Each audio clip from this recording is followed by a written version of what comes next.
Bonjour les teens, comment ça va ce matin? On a du mal à se réveiller? Rien de mieux qu'un petit déjeuner en nous regardant sur TV Teen. Il fait beau, il fait chaud. Et oui, c'est l'heure de la météo. Oh mais attendez, il est 8h. Oh.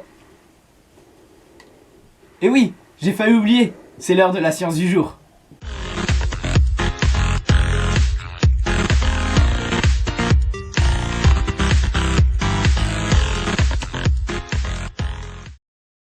Salut les fans de science! Prêts pour votre leçon journalière? Eh bien, allons-y! Dans un monde où la lumière n'est point, passe le grand mammifère marin. Pour l'amour, la nourriture et la direction, les baleines disposent d'un système d'exception. Docteur Alex, je suis à 90% sûr que notre public est en train de s'ennuyer. Après tout, nous sommes en science pour apprendre en s'amusant. Bonjour les teens. Pour notre émission du jour, nous nous sommes intéressés aux baleines et plus précisément à Louis. Alors êtes-vous prêts? C'est parti! Tout d'abord, il existe deux types de baleines. Il y a les mysticètes et les odontocètes. Est-ce que tu vois la différence? Eh bien oui, bravo! Il y a les mysticètes qui ont des fanons, alors que les odontocètes, eux, ont des dents. Mais il faut que tu saches que les baleines sont en très grand danger. Et la cause principale de ce danger, eh bien c'est nous, les humains. Et oui, on ne fait pas que des belles choses. Les baleines communiquent entre elles avec le son dans un environnement où la lumière n'existe quasiment pas. Par conséquent, l'ouïe devient un sens vital pour survivre dans ce type de milieu. Les humains font ce qu'on appelle de la pollution sonore. En gros, nous faisons beaucoup trop de bruit sous l'océan. Tout d'abord, les activités humaines près des côtes, comme par exemple ces employés dans un centre pétrolier, font énormément de bruit. En effet, ces bruits viennent perturber le mode de vie des baleines. Elles ont des oreilles qui sont très sensibles et ces sons sont très désagréables pour elles, ce qui les oblige à quitter leur endroit.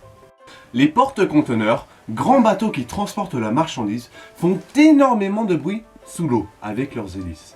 Ces bruits étant continus et l'ouïe de la baleine étant très sensible, les baleines doivent fuir. Mais si on y pense, si dans cet endroit il y a de la nourriture, par exemple du krill pour les mysticètes et des poissons pour les odontocètes, elles auraient un énorme problème de survie car elles ont besoin de manger en très grande quantité. Après tout, regardez leur taille, imaginez leur estomac.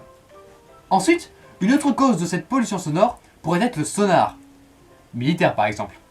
Il est utilisé afin de localiser les éléments situés dans les fonds marins, comme par exemple les poissons pour la pêche.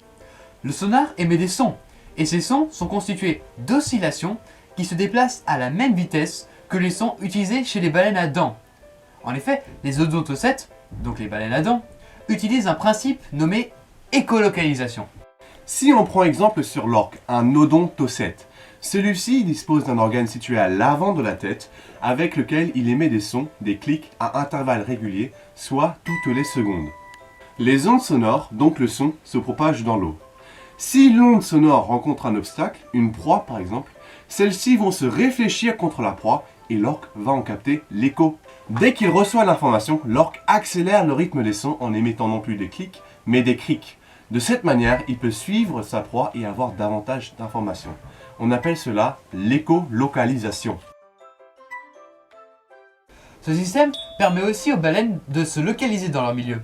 Cependant, les sonars brouillent leurs ondes et les désorientent.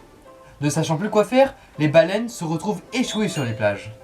Les mysticètes utilisent aussi les sons pour pouvoir communiquer entre elles, mais les sonars leur coupent littéralement la parole.